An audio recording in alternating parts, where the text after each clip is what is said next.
The show is a proud member of the Retirement Podcast Network. Welcome to the show dedicated to helping you not just survive retirement, but to have the confidence, because you're doing the work, to really lean in and rock it. My name is Roger Whitney. By day, I'm a practicing retirement planner with over 30 years experience, founder of Agile Retirement Management. And for the last 10 years or so, you and I have hung out here, if you've been listening that long, noodling on how do you actually do this thing called retirement so you can go create a great life, not a new job. So today on the show, we're going to answer your questions about advisor certifications. We have some feedback on mortgages in retirement, some good tips from some of our listeners. In addition to that, we're going to have Dr. Bobby Du Bois on in our Rock Life segment to talk about building energy for retirement and weight loss and how to navigate studies. Man, that's a confusing world out there, just like it is in the retirement space. So much information, some of it good, some of it not, some of it not quite saying what you think it does. And it's important to be a good steward of your life. So we're going to dive into that with Bobby. Excited to be here with you today. When you do what I do, you filter everything through how can I use that as a teaching lesson? And I was talking with Nicole, Rockstar Mills. Many of you know she needs to be on the show again. And we were talking about watching Alone, which is this survivor type show that doesn't have all the stick. It's you put like 15 people out in Mongolia. Allow them to take like 12 items, and whoever lasts the longest wins, essentially. And they have to film themselves. It's relatively legit as far as those things go. And she was asking me if I watched it. And I'm like, yeah, I've watched it. I haven't watched it in a while. But I recalled one that I did watch where they went to Patagonia. And there was a contestant. And as you can imagine, if you're out in the wilderness with 12 things and you have winter coming and things like that, you have to be good at shelter and fire, hunting and gathering and fishing to survive. I mean, it's pretty intense stuff. And there was a gentleman on there, and we're sharing stories about things that we saw that were interesting on the show. And there was a gentleman on there, I forget his name and I forget the scene. I just remember it was in Patagonia. He was really good. He had a great shelter, no problem building fire. And he actually was a very good hunter-gatherer and collector of food. He had fish that he smoked over the fire. He was building up his resources because these people will go 60, 70 days in the wilderness just on their own. Well, a ways into this, so he had a lot of food stocks. He was storing the food up in order to survive and win this thing. Well, what happened was with him, they would come in, I think, every week or so and do a health check. They ended up pulling him from the contest or the exercise because his body was shutting down and going into starvation mode. And when you watch it, it's like, wait a second, this guy had like a ton of dried fish. He had berries. He had a lot of food stocks that he had been hoarding. And so I was sharing this with Nicole, and I'm like, wait a second. An issue. This is overcoming frugality. I'm a great accumulator, but he couldn't spend it literally to feed himself. And he put himself into starvation mode rather than use the resources that he had accumulated because he was worried about the future. This is how my mind works because I think about this stuff all day long. When I think of overcoming frugality, you may not go into starvation mode literally in your body, but you might starve the quality of your life and the experiences that you could create holding on to these resources just to make sure you're okay for tomorrow. So that's how my mind works. I forget what Alone season that was, but it's an issue. This is a psychological thing. The Scarcity Loop, Michael Easter's book. This is a thing that we need to manage. We're not going to be exonerated from it because it's the human condition. It's a good thing to have, worrying about the future. We're not going to eliminate that. We just have to manage it so we find some balance in our life. All right. With that said, let's get on to your questions and we'll get to Bobby Du Bois and talking about health talk. Now it's time to answer your questions. If you have a question for the show, you can go to askroger.me and type in your question and leave an audio question. Great having Tanya on last week. I need to have more people on the show. I enjoy having a fellow practitioner give their perspective on these answers, and I think it makes a richer conversation. And I love chatting with really good people, so we're going to do that. I need to make that a priority. All right, so the title question for today's show was from Philip. Philip wants to know about the advisor alphabet soup. On the last podcast, you answered a question about certification exams for retirement counselors or advisors and flew through just a couple of the certification acronyms, which I tried to catch and realized I didn't even understand what they mean. Could you spend a few minutes reviewing what all the different certifications mean? CFP, CFA, RICP, CLU, CHFC. I'm reading his APMA. No clue what that one is. CRPC, RICP, CIMA, CPWA, CPA. It's exhausting. Most of us are just looking for the right kind of help to facilitate our path forwards through retirement. Some might be looking for more investment advice. Some might be looking for more retirement planning. Some might be looking for a coach. These certification letters clearly mean a lot to you. And yes, I get that and always use my MD in professional setting, but it is hard for clients to research and understand what each type mean. Oh, Lord, this is a great question, Philip. It is very confusing. And there is a laundry list much longer than the ones that you rattled off. I mean, there is a certification almost for anything. The reason for that is, unlike you being a doctor, an actual MD, which has a very stringent curriculum and bars that you have to pass in order to have that as well as maintain that, in our industry, it's the Wild West. There are certifications I could literally get in probably 30 minutes. Sign up for it. I could probably take the test right now. Some of the tests are not even really that rigorous. There is just this huge alphabet soup. Some of them are more rigorous and are focused. Many of them are faux. They are just for show.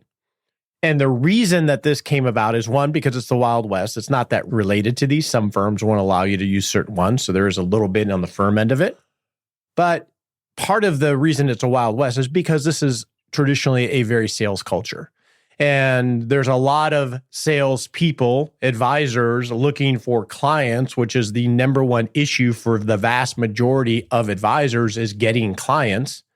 And so they're trying to make themselves legitimate and appear legitimate and make sure they're just like they would make their profile picture look kind and friendly and all put together. They want to make sure that on paper they look good too. So this is a crazy thing to look at. So my recommendation would be to, one, focus on, discount almost all of them, but focus on some of them that are more rigorous and more difficult to get, that have some specialty. And some of the ones that you listed are great ones. So let's start with the Certified Financial Planner designation. In order to get the CFP, and I have the CFP, I got it in 2003. There are 5 domains that someone has to learn to be eligible to sit for the CFP exam. So I would say that is a good table stakes. This person took the time to go learn about a variety of subjects in a rigorous way and pass the certification, acknowledging that they have some level of competency or understanding of these domains.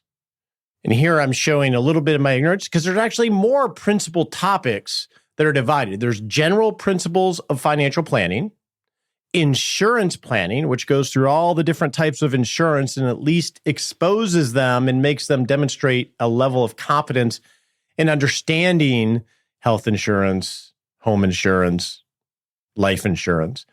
There's investment planning, there's tax planning, there's retirement planning and estate planning. And then there's always a professional conduct and fiduciary responsibility that usually gets intermixed in there. And then there's another one that was not there when I was certified, which is interpersonal communication. So going through the CFP, you take a course through those principles. I used to teach retirement planning for the CFP curriculum at University of Texas, Arlington, where students would come in, and over 6 to 8 weeks, I would teach the curriculum from the book in order for them to sit for an exam to show mastery at some level of that particular subject. And once they showed mastery of these particular subjects, that made them eligible to sit for the CFP certification. That's relatively rigorous. So a CFP is a good bar of, I want somebody that took the journey to at least be exposed and understand some of the dynamics around areas outside their specialty. So I think most financial planners are generalists, and this is a good bar for a generalist. People that don't take the CFP may be very knowledgeable in one or two areas, but they didn't do it in an organized way necessarily that was demonstrated. All right, so that's the CFP. I think that's a good bar for a financial planner. Now, the CFA, which stands for the Chartered Financial Analyst designation, put out by the CFA Institute. And I'm going to make some summaries here. And so I don't want to offend people that have a certain one that may have a more nuanced or in-depth understanding. But a CFA is generally a certification that an analyst or a portfolio manager, like a mutual fund portfolio manager or an analyst of companies, would get, because it gets much more in-depth into analyzing, companies and balance sheets and so forth.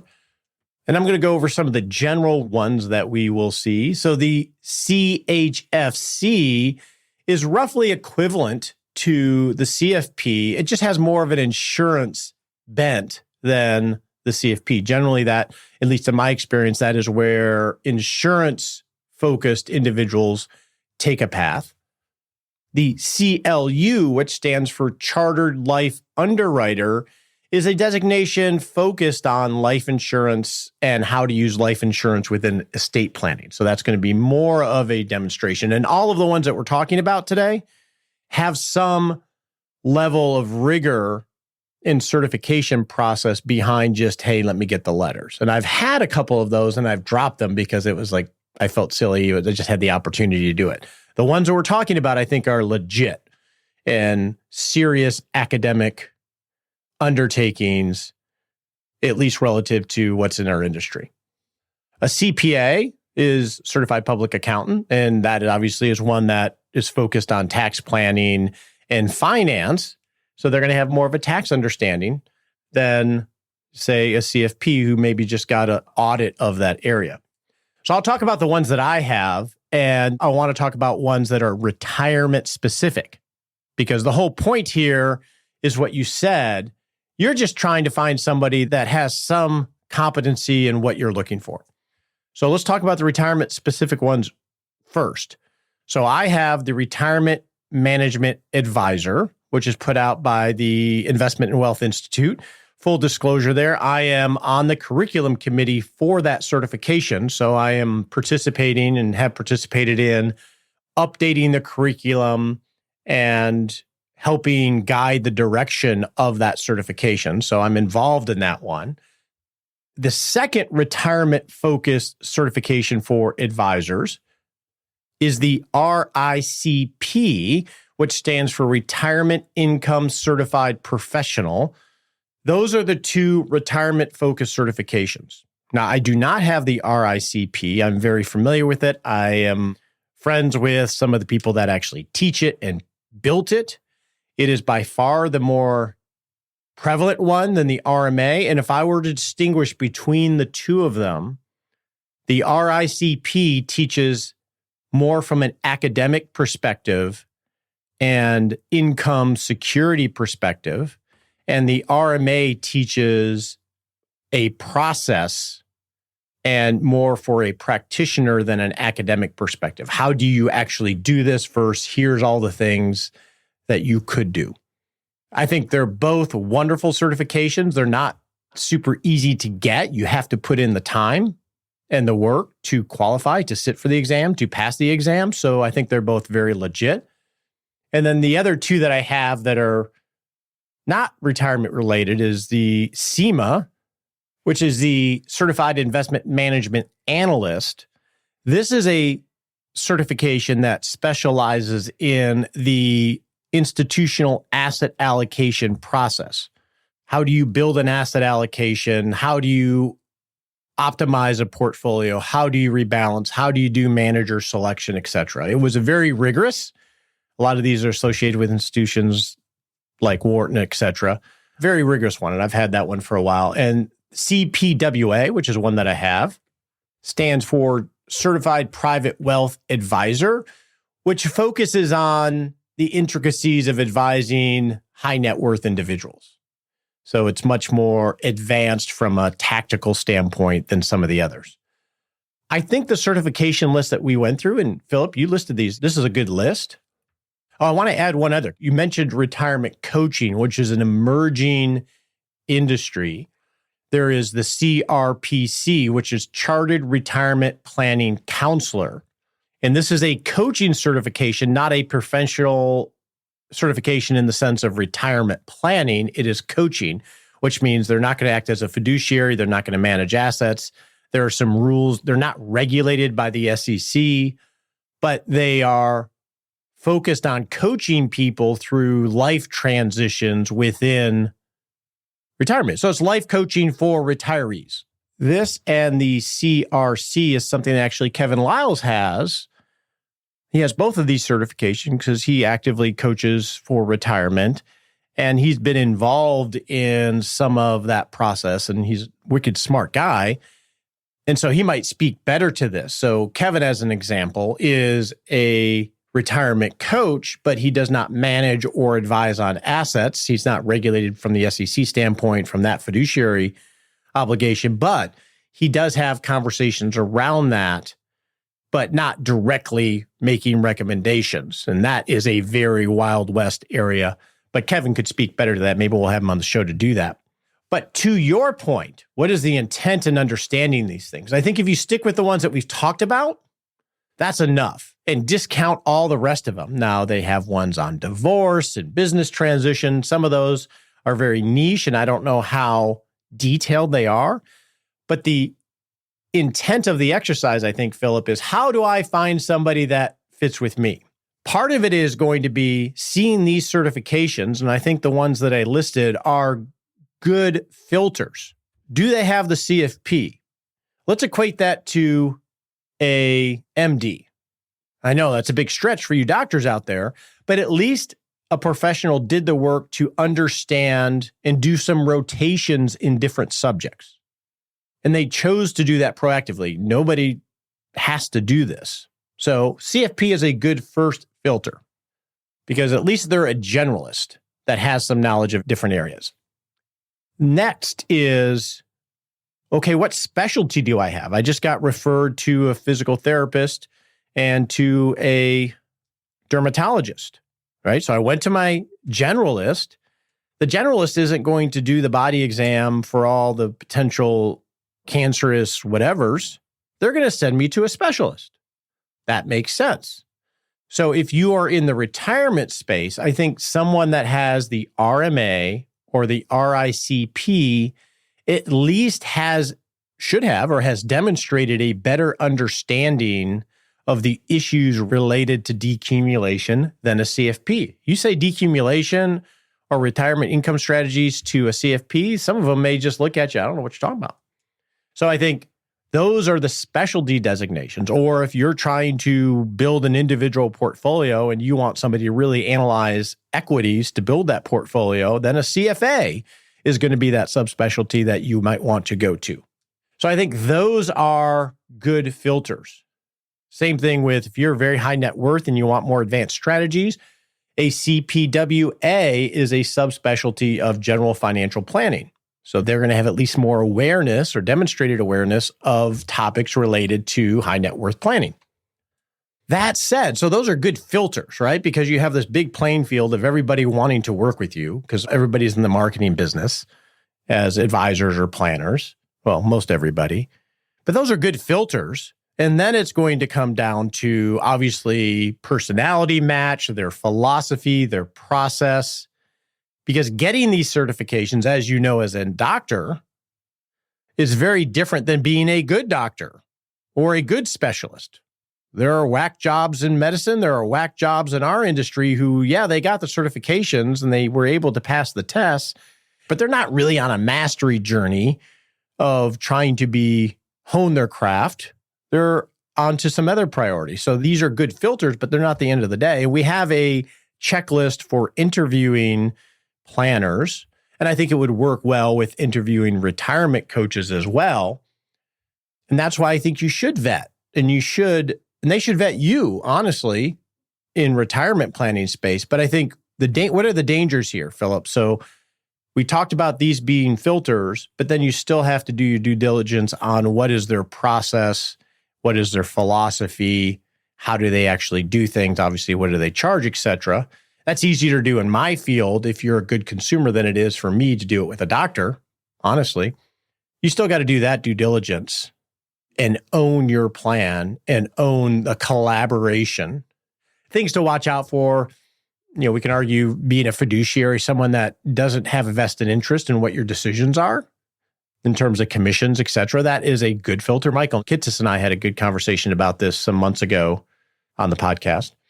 Another good filter is, are you looking for a collaborator or someone to tell you what to do? Because that's very different. Like in our world, in my practice, we collaborate with clients and we're happy if they come up with great solutions, and we collaborate with the professionals in their life when appropriate. Or are you just looking for somebody to tell you what to do? So there's a lot of that personality style. So I think the ones that we went over, Philip, to my knowledge, are the legitimate ones. Some of them that you shared, the APMA, et cetera. Some of these I don't know, but I am I was going to say snooty, but they got to be important ones. They got to be rigorous. And there's a lot of BS stuff out there. So hopefully this gives you some framework to think through this. So next, I want to share a couple of feedback on getting a mortgage in retirement. We had Hal on paying off the mortgage, and we had Mark Trotman, one of my favorite people. He has a great podcast, by the way, Mark's Money Mind. You should definitely check that out. If you recall, he's been on the show sharing a lot of his stories, one of the nicest people I know and smartest. So first we'll go to Hal on getting a mortgage in retirement. Hey, Roger. Appreciate all you do. And you're a great educator and very articulate and knowledgeable. And we appreciate everything you do for us out here that are listening to your podcasts. Got a question regarding payoff of the mortgage. We took out a $200,000 mortgage about 4 years ago at 2.375%. Right now, the 4 years in, the interest is about the same as the principal. The question is about paying off the mortgage. I understand that paying it off doesn't make overall financial sense with the interest rate so low. But I'm wondering, is it more of a timing thing? Because early on in the mortgage payoff period, the interest is so much higher, the average rate is high, as opposed to the very end where the interest amount is very, very low.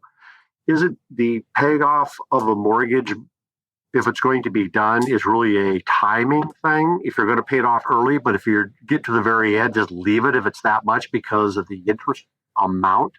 It's not an issue for us financially because we have the monies to pay it off. It's more so just trying to understand the logic behind, if we wanted to, does it make sense, and is it a timing issue?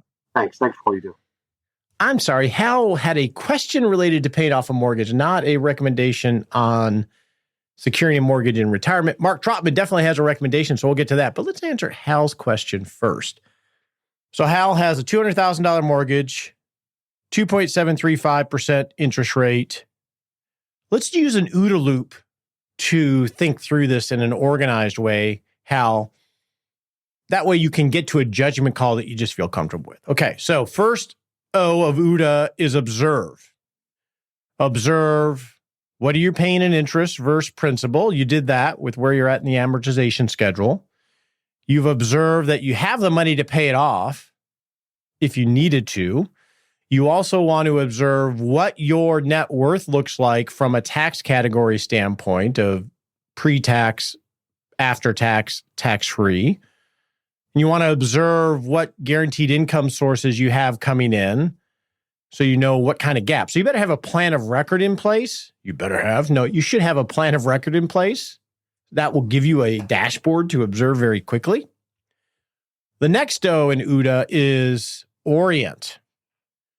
What do you want is the central question here. What are you trying to solve for, Hal? Are you trying to solve for minimizing interest, which is definitely a tactical question? It sounds like this is in the optimized pillar of retirement planning. Do you want to minimize the interest that you're paying? Do you want to lower your monthly cash flow? Is that what you're trying to solve for? Get clear on what you're trying to solve for. Are you trying to solve for the psychological benefit of being debt-free? I would observe and try to pin down, what is it I want here? And start to tease around the opportunity cost. So let's assume you took the $200,000 and paid off the mortgage. What would be the impact to the life of Hal and his wife after you spent that $200,000? Well, your liquidity, and you can create these what-if scenarios on paper, your liquidity would go down by $200,000. Your monthly cash flow would be in a better position because you don't have the payment. So cash flow increases, liquidity decreases. You would have the savings of the interest that you're not going to have to pay if you played out the amortization schedule. So those are the three that come to the top of my head as orienting. If I pay it off, I'd lose some liquidity, I increase my cash flow, I decrease the interest paid, and there may be some second order consequences there, Hal. Like if I lower my cash flow, that means I don't have to take as much out of my IRA, so I could do Roth conversions or something like that. There may be some second order consequences that you could tease out in this exercise. What happens if you don't pay off the mortgage? Well, if you don't pay off the mortgage, you're going to have a lot more liquidity. You're going to have $200,000 more of liquidity. You're going to have the cash flow continue as it already is. If you don't pay off the mortgage, you have the opportunity to use that $200,000 in some other way.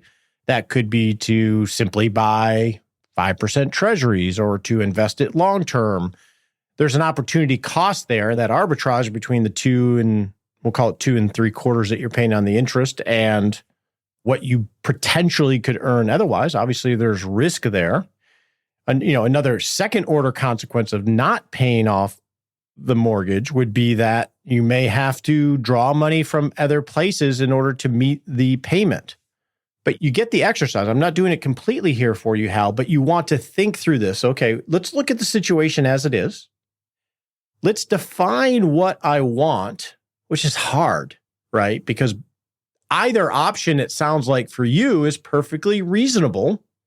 Pay it off, get the interest savings, but lose liquidity, or just keep it going and have that $200,000 to use other things. But if you can start to tease out what you want and then play with the opportunity cost of both paths, you're going to be in a better position to make a decision. Perhaps it was you pay off $50,000 of it to jump on the amortization schedule, so you're paying less interest than you are principal. I mean, there's multiple pathways that you can take here, and then just make a decision. If you decide not to pay it off, that's a two-way decision, right? You can not pay it off and then change your mind later, or just throw extra money at it. Maybe another option would be in these pathways is, what if I just create my own amortization schedule and I put this much extra towards it in order to accelerate the payoff? My mortgage, and I have a mortgage on my house in Colorado. I made an extra payment this month, because that will help jump me through. And if I do that consistently, it's not a 30-year mortgage, it's a lot lower because my plan is to ultimately have it paid off.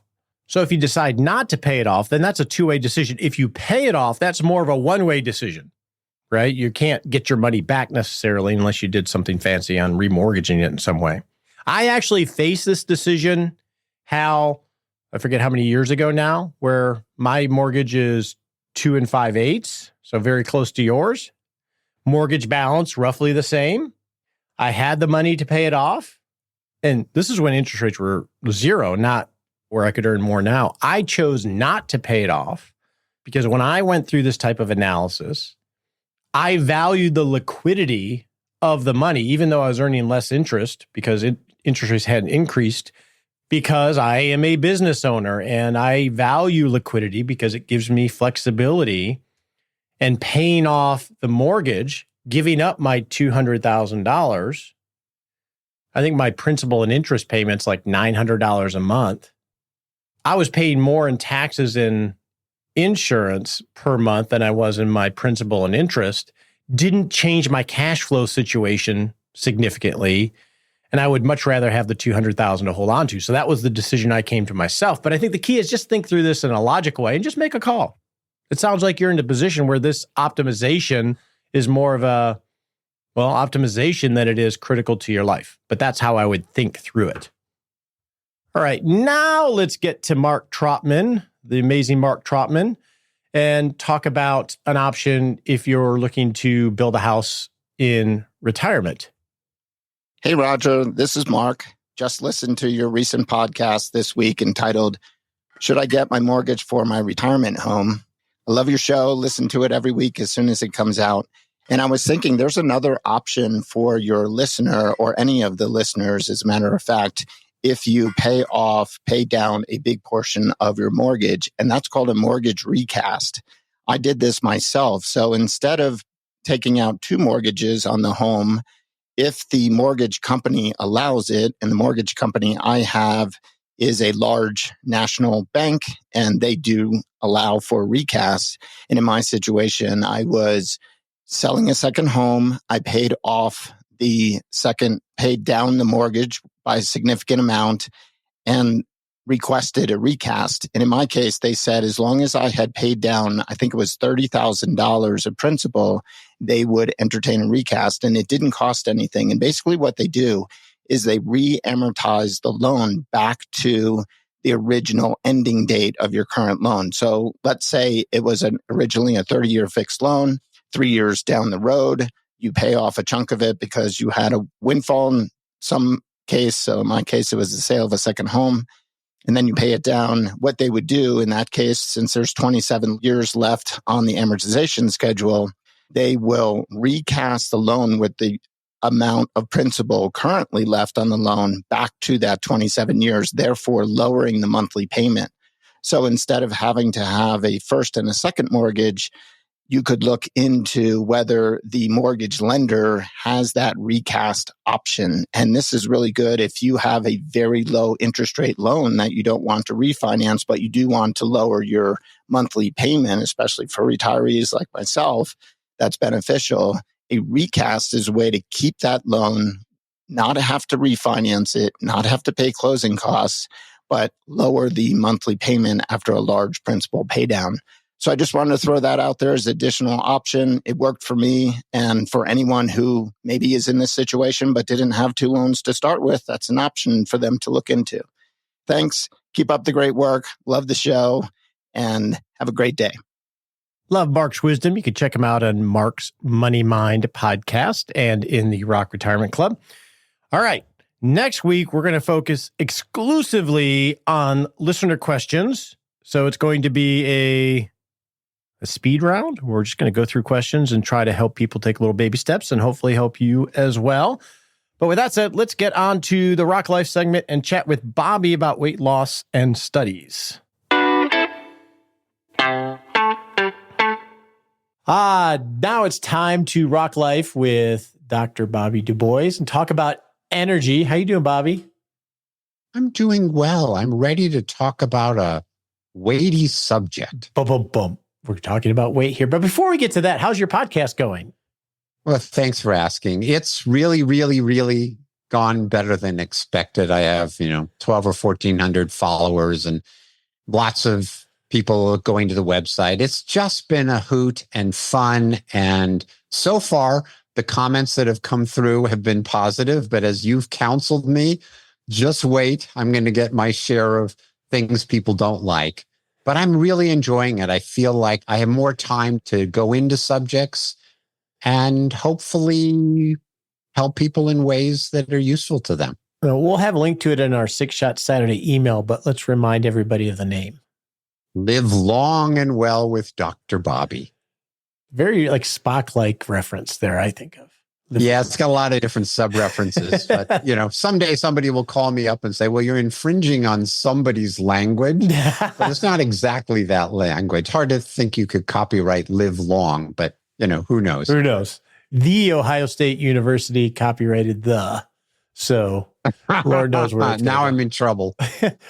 So weight has come up as a thread in the weaving of thinking about energy in terms of risk of cardiac disease and everything else. So what are we going to talk about when it comes to weight today? So there have been a couple of different studies that capture the attention of the news media. And I'd like to walk through them because I think they're not only interesting for what they said, but also there are lessons behind the headlines on how we might want to look at other headlines we want to run across. As always, they're take-home messages. And I'm hoping that at the end of this, people will be careful about reading headlines and whether to believe them and to begin to ask the question, is this something to incorporate in my life or do I want to dig further? And second, more specifically, it's about intermittent fasting, where that's what a couple of studies I want to talk about. And the punchline here is that intermittent fasting is neither the panacea nor harmful, in my opinion. And we'll get into the details. So that's what I'm hoping people will take from this. We just had an RC or Peter on to talk about cybersecurity. And in that conversation, Bobby, we talked about being very careful when you receive unsolicited texts or to really examine emails from unknown sources that you get, right? Because of all the phishing exercise that people are trying to do. I think of that way with headlines and definitely with health and investing is it's easy to get swayed by things, fooled by things, for lack of a better term. So I think the skill of being discerning in what you read is a good one to work on. I think what you're saying is absolutely correct. And there may be another discussion we can have in the future after I've sort of thought about this more, which is it's one thing to look at a headline and say, that seems a little screwball. But as we go to Google and Google now goes to ChatGPT or their version of it, we're now going to have AI synthesis. And how do we begin to get a sense of whether that synthesis, that paragraph they're giving you is completely wrong or not in the health space? And I'll have to noodle on this. I was actually just thinking about this too, because if the AI bot is going to go to the internet for the available information and the internet is full of tons of content marketing, misinformation, studies where conclusions that are cited where the conclusions aren't what the study said. Bad information in is bad information out, even in an AI bot, I would think. Well, and it compounds itself because let's say of the billion web pages that are out there, obviously it's way more than that. Now all of them are by and large written by humans, but in short order, half of those may be written by bots. So now when it's combing the internet, it's like a second order problem because not only is there the bad information in some websites, now you have the synthesis of that bad information, which may be 10x greater than the original stuff. And it will swamp the AI algorithm and may increasingly give us misinformation. So that's something I'm sort of keeping tabs on. My premise is finding safe places is going to be more important than ever before to have thinking more deeply about these things. Anyway, that might be a topic for another day. You got it. What is the first study that we want to dissect a little bit? Okay, so the first two studies are about the weight loss approach of time-restricted eating or intermittent fasting. That's sort of how many people popularize it. And intermittent fasting is basically you narrow the window within 24 hours where you eat. So some people eat within 6 hours and then they don't eat for 18 hours, or they eat for 8 hours and then they don't eat for, 16 hours or whatever it is. And nominally what that amounts to is you generally end up with 2 meals, not 3 meals a day. Many people might skip breakfast and just have lunch at 1 o'clock and dinner at 6, and they have a pretty narrow window of eating. So that's what intermittent fasting is all about. Now, the champions of this, and this has been around for a bit, would tout that the way it works is that it's changing your metabolism, or it's changing your appetite, and that it's something going on in the biochemistry which helps with the weight loss. So the first study I wanted to share with people is they really put this to the test. If you intermittent fast, what it does provide for you is you tend to eat less calories because you're only eating 2 meals. Yeah, of course, you could tank up in those 2 meals, but it tends to allow people to eat less if they skip a meal. So this was a head-to-head randomized trial where they took people with the time-restricted eating and compared them who were on a more typical weight loss diet, but they kept the calories exactly the same. So one group ate throughout the day, and they had whatever it was, 1,500 calories or 2,000 calories a day. And the other group did the time restricted, but still had the same number of calories. And lo and behold, there was no difference in the amount of weight loss at 12 weeks or their blood sugar.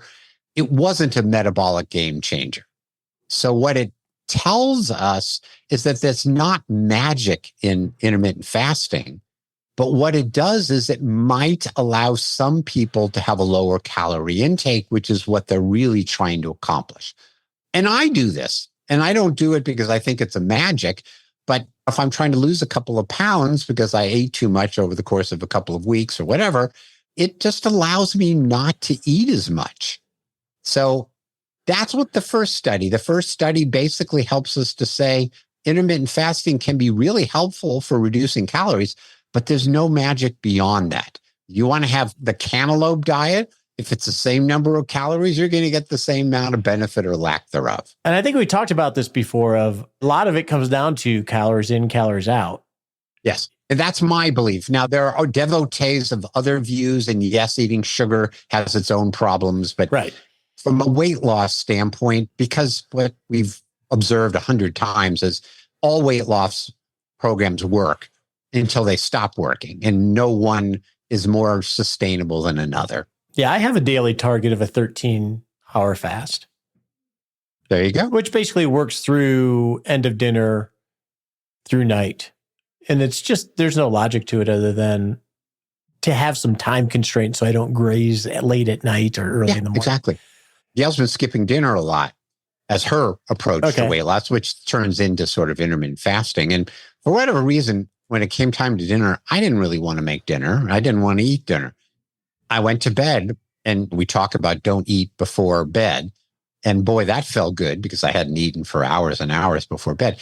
But I woke up in the morning feeling frisky as a kitten because I didn't have a full stomach. So it felt great. Frisky as a kitten. Okay, I'm going to log that one. There you go. Bobby is frisky as a kitten. You heard it here. And so the whole concept, before going to the next one, just a quick question on this intermittent fasting, because part of that is the concept of, is it ketosis? That by not eating for a long time, your body goes into ketosis. Is that, am I even saying that right, Bobby? That where it burns calories more or something like that? So there's a great question. It goes back to the Atkins diet, which is the no carb diet. And the Atkins diet, if you follow it religiously, people really lose weight. It's basically a no carb diet. And this goes back to a finding in patients with kidney disease on dialysis. They don't want to eat. They just can't eat because their biochemistry is so out of whack, it takes away their appetite.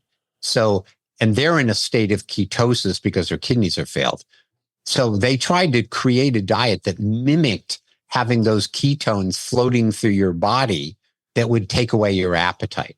The problem is if you had one potato chip, you had to start all over again and 2 weeks later before you were able to get to that point. Okay. So it takes a long time. Intermittent fasting is not going to get you there in 12, 16, or 20 hours. But that's kind of the origin of it. They're like, oh, you'll get ketotic, you won't be hungry, but your body doesn't adjust that quickly. So for me, and for what the data seems to suggest, it's really about a way to help you eat fewer calories. Okay. So now what about no more, no less. What about the next study? Okay. So one of the questions that comes up about intermittent fasting is, oh, there's these good aspects of it, but maybe there's harms associated with it. So this study, which got a remarkable amount of press coverage, CNN, New York Times, Sky News, Smithsonian Magazine, you name it, had the headline, I'm paraphrasing what the headline was, intermittent fasting, they called it time-restricted eating, linked to a 91% increase in cardiovascular death. Oh, boy. So people doing intermittent fasting had a doubling of their death rates for cardiovascular disease.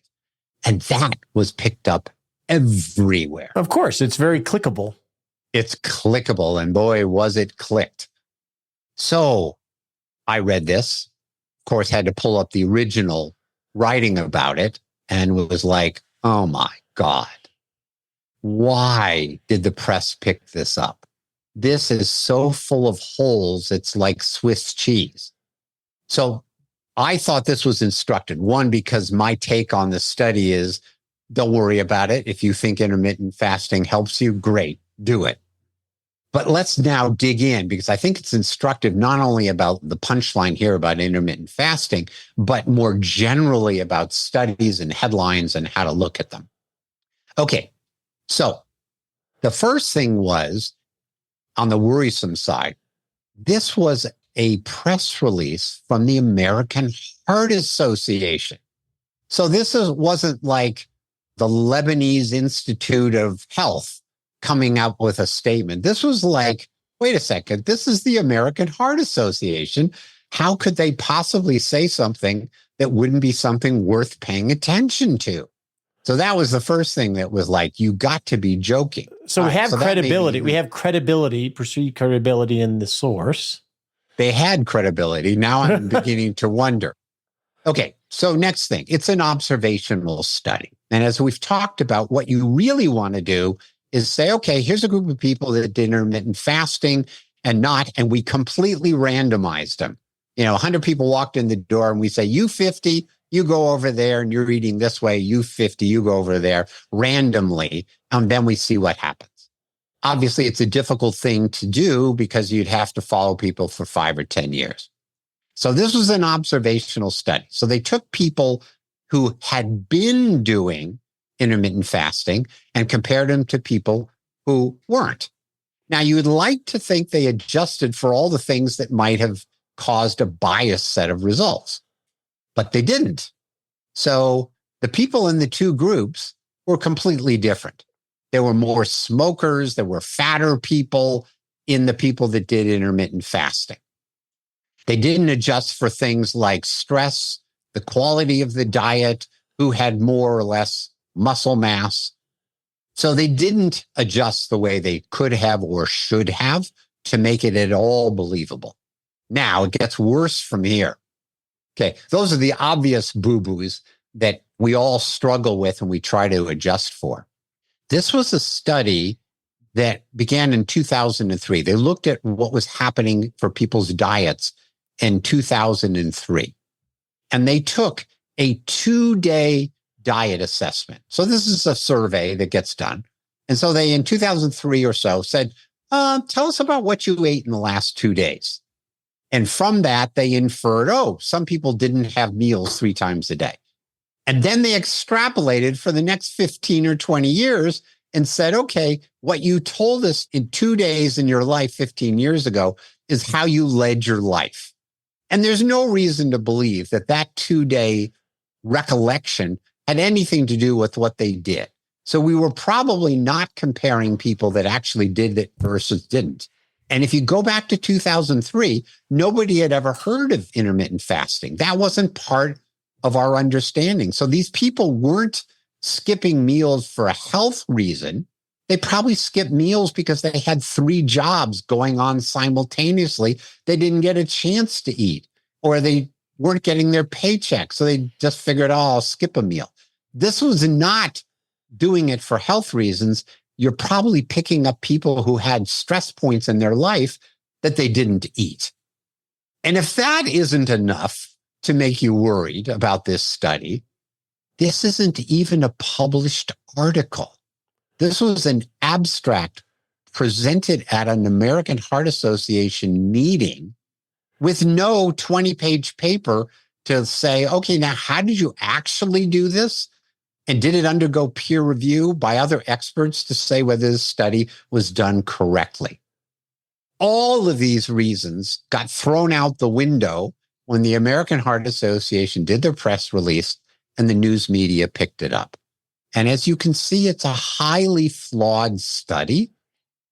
You know, it's like saying eating ice cream increases the risk of drowning.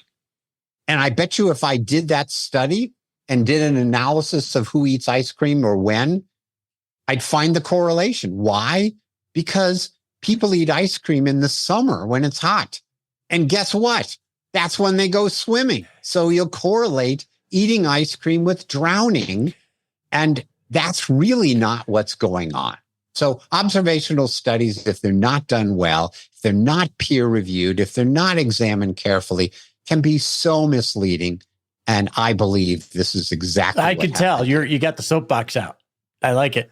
So then the question becomes, and I think actually this will be fun, Bobby. We need to do this on a future episode, and maybe we do it on video, where we actually look at 1 or 2 studies and look for indicators of the types of things that you found. I'm thinking of myself and probably somebody listening. I see the headline, I read the article, unless I don't know what to believe, right? Because I'm not a scientist. I don't go look. I mean, in the financial realm, I can follow these threads deep like you do in the medical world. It would be good to have some way of navigating this so we know when we should be more skeptical and when we shouldn't. Well, one of my goals chatting with you and your listeners and my podcast is not only to talk about interesting things, but gradually teach people how to do it yourself.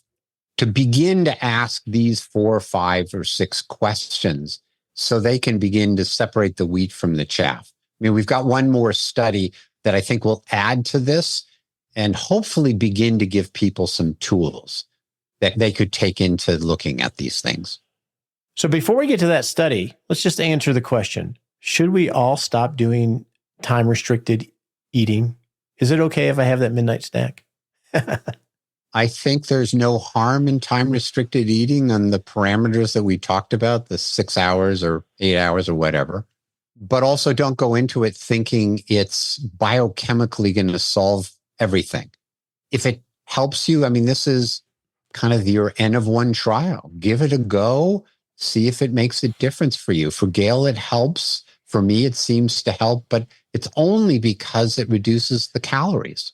And that's definitely what I've noticed, Bobby, with mine, like if after dinner, is when I want to, just out of boredom or want a flavor, to not go grab the junk calories that I just don't really need.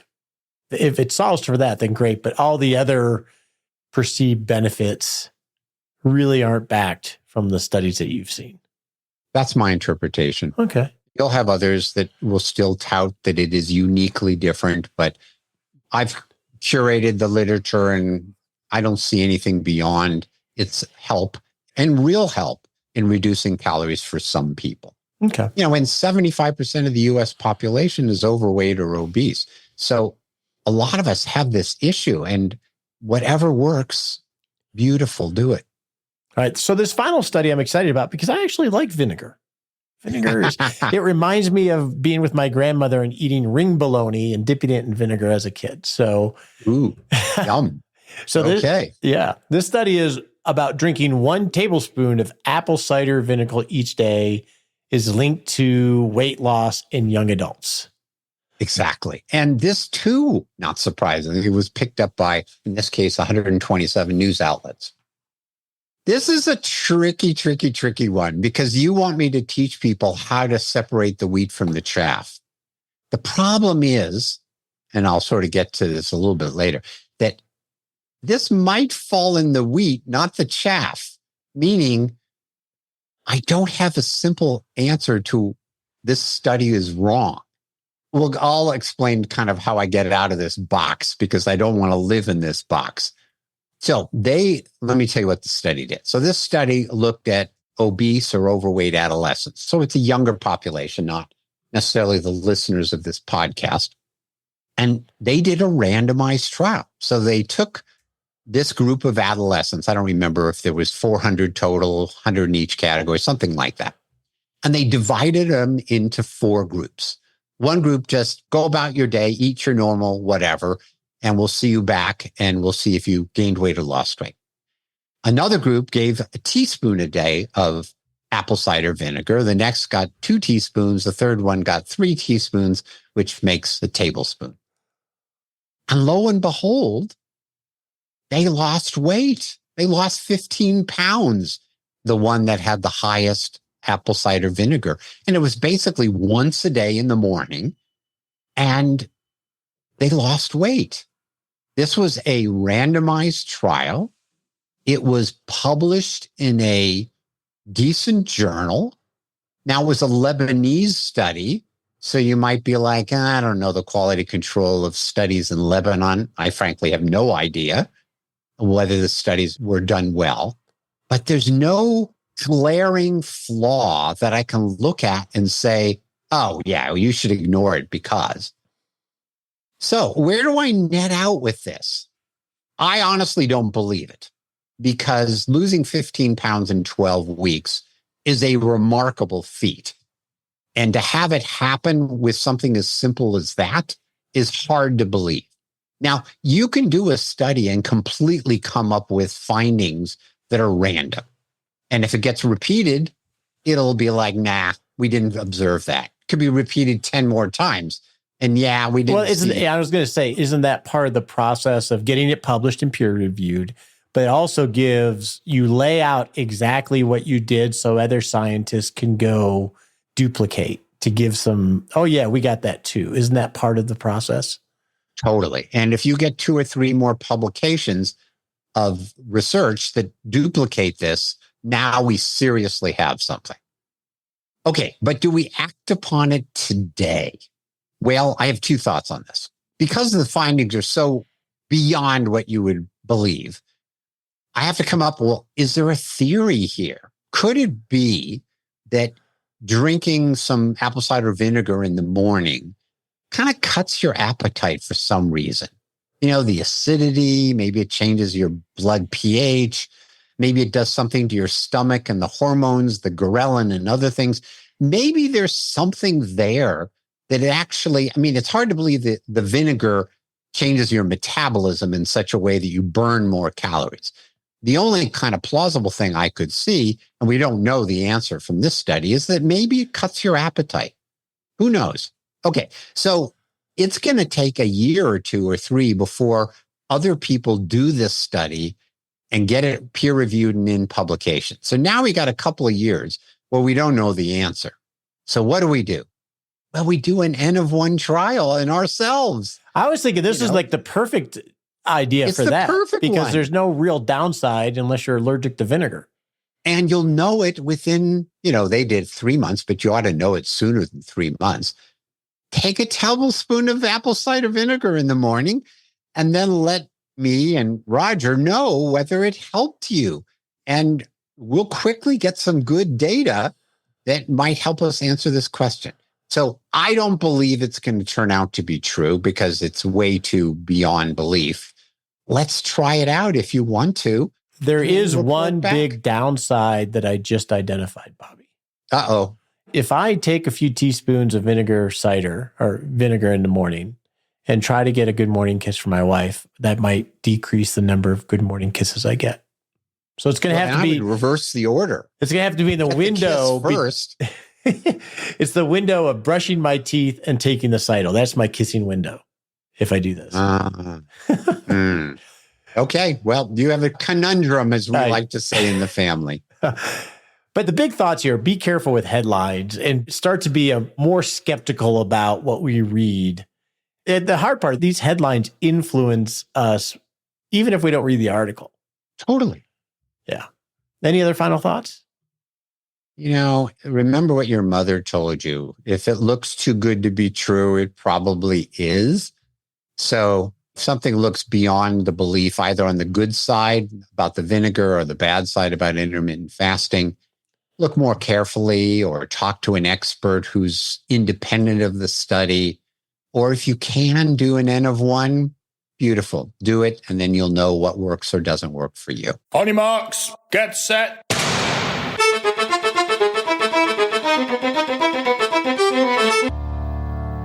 And we're off to take a little baby step we can take in the next 7 days to not just rock retirement, but rock life. So in the next 7 days, I want you to just chill out. It is the dead heat of summer. I'm back in Texas now. Boo-hoo. I'm trying not to be pouty about this. Just FYI, I'm trying not to be. But it's the heat of summer. We got family, we got vacations, we got fun. So just go enjoy yourself. I want to thank everybody for hanging out with me today. Hope you're having a great week. We just got back from Colorado, so this is just personal at the end of the show. Got back from Colorado. We were there for a month and a half. We had a lot of fun. I was a little injured, couldn't mountain bike as much as I wanted to, but we really got settled into the house. We had a little party with local Rock Retirement Club members and a listener, which was awesome. Also had some client friends over that were traveling through town, which was awesome. Our first observation is, one, I got to be there. Just as my happy place. Driving 15 miles an hour through town, going to the local Ace Hardware store, getting to know people, having a trail just to walk everywhere, riding at a bike to the store. It's where I'm supposed to be, I think. So that observation. Second is, it still felt a little bit like vacation because we had so many people come and visit. I don't feel like I had my office set up there, but I don't feel like I got my rhythm.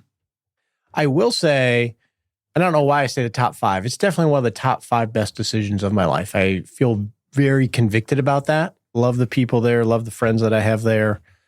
Love just being out in nature easily. So that's my quick update. We'll give you updates as we go. Hope you have a wonderful day.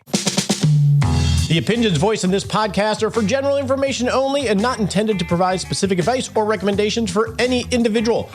All performance reference is historical and does not guarantee future results.